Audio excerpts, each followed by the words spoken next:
जय जगन्नाथ। जय जगन्नाथ। आज वर्तमान आम आसिकी पहुँची जाइचु कोरापुट अंचलर एक परिचित जहाँकि यही अंचल पई प्रसिद्ध ठाकुर जगन्नाथ मंदिर साबर श्रीक्षेत्र एवं यही साबर श्रीक्षेत्र मध्य आसिकी आम चारिआडे भ्रमण करिकी देखिलु जहाँ देखिलु यह उपरे आमे आम सरस्वती शिशु विद्या मंदिर मुखीगुड़ार संपादक श्रीयुक्त मुरलीधर साहू महोदय उपस्थित अच्छा पाखु किसी मतामत रखा।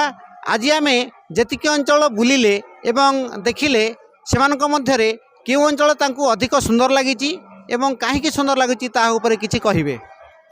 आम सरस्वती शिशु विद्या मंदिर मुखीगुड़ा परिचालना कमिटी एवं समस्त गुरुजी गुरुमा समस्त सेवक सेविका सहित आज प्रातः 5टारू बाहरी प्रथमे आम यात्रा करूँ गुप्तेश्वर शिवंकर दर्शन निमंते आउ गुप्तेश्वर शिव मंदिर परिदर्शन कलापर आम सीधा जाइलु देवमाली पर्वत दर्शन करने को, किंतु दुर्भाग्यवशत रास्ता खराब जो आम देवमाली संपूर्ण दर्शन करिपारल नहीं। किंतु दैव दौड़ी मनीष गाई जेणिकी टाणिले तेणिकी जाई जगतरनाथ जगन्नाथ साबर श्रीक्षेत्र यही कोरापुट धाम माने रही समस्त भक्तों को दृष्टि आकर्षण कर दौड़ी आमको ये टाणी आणला।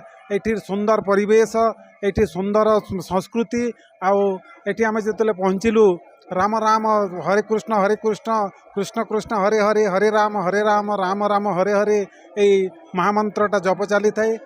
परिवेश समस्त मंदिर पार्श्व देवादेवी को दर्शन करी आम मंत्रमुग्ध हो गलु आ परिशेष दर्शन कलु जगतरनाथ जगन्नाथ पतित पावन माने श्रीकृष्ण माधव मुकुंद मुरारी जगन्नाथ बलभद्र सुभद्रा को आओ निज परिवार सहित समस्त को मंत्रमुग्ध हेलु। यही आशीर्वाद भगवान आम उपर थाऊ आ प्रतिदिन प्रतिवर्ष एमती तल को आमको टाणु था। यह ही आम जगन्नाथ निबद्धरी कोटि प्रणाम कोटि प्रणाम कोटि प्रणाम।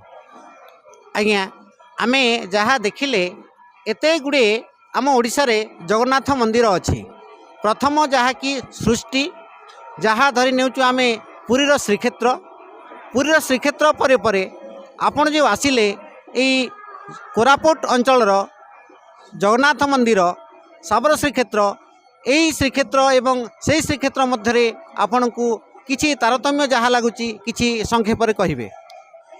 सुंदर तृप्तिर अवसाद नहीं जेते देखुथिले नुआ दिशु थाई सुंदर तृप्तिर अवसाद नहीं जेते देखुथिले नुआ दिशु थाई सेही क्षेत्र मोहन कालिया से जगमोहन कालिया से परम ब्रह्म कालिया तार सौंदर्य वर्णना करवा मो पक्षे हुए तो मूर्खामे हो पार।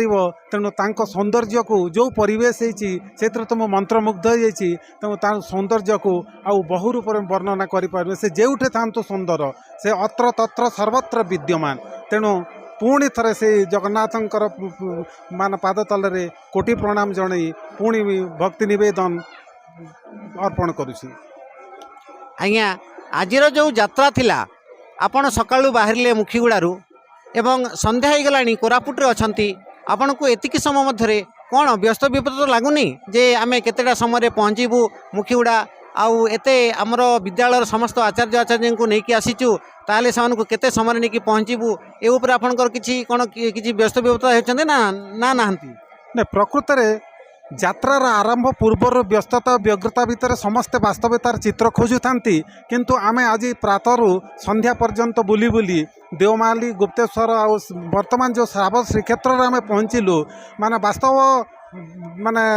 वास्तवतार चित्र आमे खोज पाइलु जगन्नाथंकर दर्शन पाइलु। यह ही आमर मुख्य उद्देश्य एवं आभिमुख्य थिला।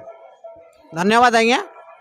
शेष में कहबी एतिकी जे जो दर्शक माने ये भिडियोटी देखुंती निश्चित भाव में एनआर एजुकेशन को सब्सक्राइब करदे एवं भिडियो जदि भल लगुच ताहले गोटे लाइक करदे एवं जेतिकी पारिबे समस्त को शेयर करेंगे कहीं ये अनेक गुड़े भिडियो आम आणिकी आपण मान पाखे पहुँचवा। रही धन्यवाद नमस्कार।